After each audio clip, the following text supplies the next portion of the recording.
know it is hard to pronounce my name. It's Chroscielewski.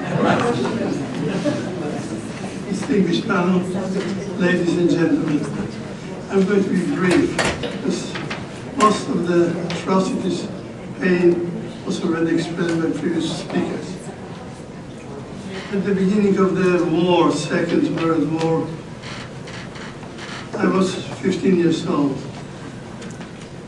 My father was in hiding, and NKVD and secret police were trying to find him.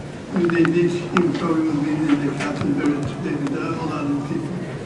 But father had enough brains to evade them and to survive the war.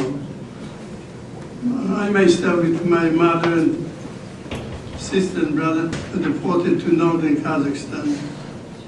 After, in February 1942, I joined the Polish army at the age of 17. Because all of us were volunteers, and that was the only one way to escape the Soviet Union, the terrible life. Later on, I served in the Polish Second Corps in Middle East and Italy. At the Battle of Monte Cassino, I was 19 years old. After the war, I didn't want to go back to Poland because I believed in only one miracle in life. Getting out of the Soviet Union was a miracle to me. I spent 5 years in England, and in 1952 came to the United States of America. But all these years, I'm involved in the social patriotic life. First, there was the Polish Youth Association in New York City. I was president of that organization.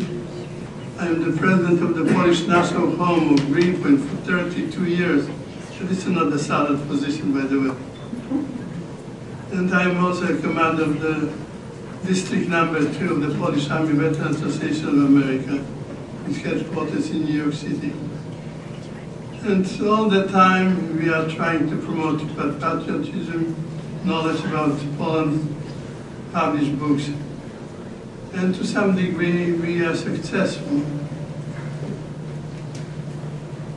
What we see in Poland, an effort to bury or to diminish patriotism. Patriotism in Poland is now called nationalism, chauvinism, sometimes even called anti-Semitism. And yet, without the patriotism, Poland wouldn't be existing today. And one thing that bothers me very much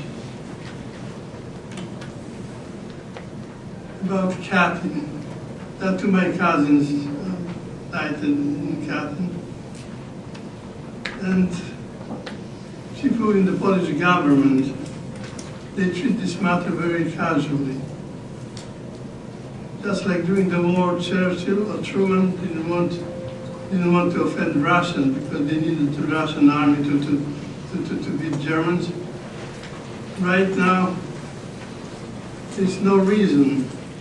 When one of the officials from the Polish Ministry of Foreign Affairs was asked, no, just recently, what do they have any plans to bring the matter to any conclusion? He said, no, we don't have right now because Russians control the flow of gas to Poland. That's right. I was shocked.